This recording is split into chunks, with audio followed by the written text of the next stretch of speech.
tabletop gamers, my name is LeunameGames. Welcome back to LeunameGames. Today I'm going to teach you how to play the 2 to 4 player deck building game Dominion by Donald X Vaccarino and published by Rio Grande. In Dominion, players are all rulers of a small little kingdom, a nice little kingdom but pretty small, and all of you have a dream. You want to all build your kingdoms into something big. You want more land, you want more villages, you want more everything. You all want a Dominion. And with the help of a little deck of cards, you're going to do that. You're going to be using your deck to fill up your treasury, to build buildings, to hire soldiers, to do everything you need to build the best kingdom you can. Let's get to the table and let's see what's in the box.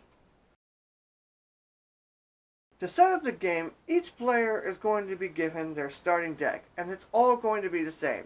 It's going to consist of 7 copper coins, which are worth 1 coin each, and 3 estate cards, which are worth 1 point each. And the goal of the game is to earn the most points by the end of the game. You're then going to lay out a deck of curse cards, the 3 treasure cards, copper, silver, and gold, and the different point cards, estate, duchy, and province.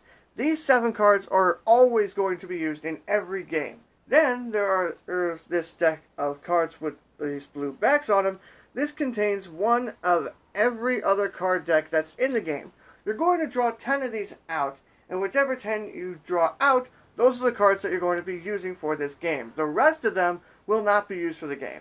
Now, if it's your very first time playing Dominion, it's highly recommended by the rulebook and myself, because I actually agree with this for once, that you should actually use these 10 basic starting cards. I'm going to put them on the screen now.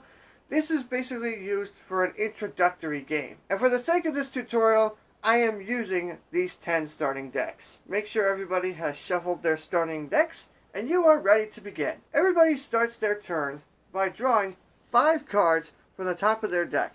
And this is what you're going to be using for your turn. On your turn, you look at the hand of cards that you've gotten.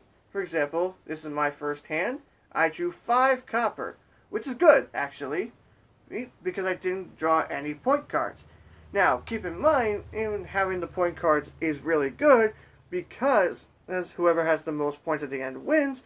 However, when you get a point card and you put it in your deck, during the game, the point cards, like the estate, are worth nothing. So essentially, on my second turn, I would only have 2 copper. But that's not what I got on my first turn. I got 5 copper.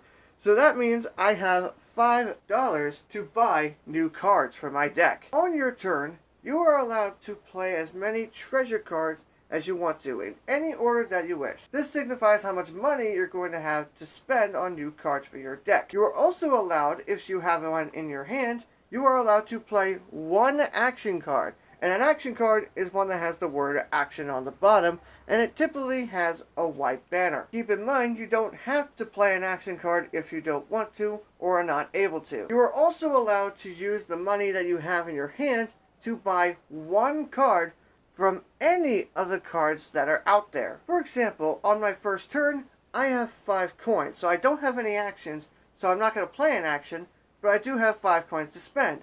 I'm going to go ahead and use my 5 coins to buy a market. Each of these cards has a cost on the bottom left corner here. It's resolving it around a coin. And that shows how much you have to have at least in order to buy a card. So if I had only 4 copper, I would not be able to buy the market because it costs 5 coins. But because I do have 5 copper, I am able to get this. After you've bought a new card for your deck, and or played an action card, you can do those in either order. Regardless of what you've done, every single card that's in your hand for that turn gets discarded, including any new cards that you've purchased for your deck. You will then draw a new hand of 5 cards, and it's the next player's turn. If at any point you have to draw cards, but you don't have any cards left in your deck, then you basically just shuffle your discard pile back into your deck to form a new draw. But that's a good thing, because that will allow the cards that you've bought on your previous turns to be able to be used. For example, it's my turn again. I draw my hand of cards. Oh, look at that! My market just came up. I can play my market. And because I'm allowed to play 1 action every turn, I'm going to play my market. Now some of you might be asking, why would I want to play an action card? Well, the action cards that are in the game will give you extra benefits. For example, this smithy here will allow you to draw 3 more cards, meaning you have a chance to get more money to buy more expensive cards. Or, in the case, the market that I drew in my hand, this will allow me to draw 1 card, but, as you can see here, it also lets me get another action, and it lets me buy a second card, and it gives me an extra $1 to spend on cards. So now, with this market, I've gone from not being able to play any more actions on my turn, and I can only buy 1 card. Now I can play another action if I want to, and I can buy 2 cards instead of 1. For the sake of time, I'm not going to go over what every card in the game does. If you need any questions, there's a really handy little sheet here in the rulebook that explains what every single card in the game is supposed to do if you are ever confused. The game will end at the end of a turn when one of 2 things happens. Either 3 of these decks are completely gone, whether it's a treasure deck, a point deck, or an action card deck, or when the province pile is completely gone. At that point, the game is over. Every player will then count up how many point cards that they have in their decks, and whoever has the most points is the winner. In the case of a tie, the player who played the least number of turns is the winner. If there's still a tie, then the players share the win.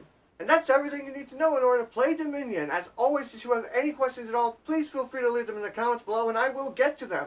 Thank you all as always so much for watching. I hope you enjoyed this video. If you did, give it a big thumbs up. That means a lot to me. If you like what I do and you want to support me in the future, please feel free to hit subscribe and I will see you all in the next video.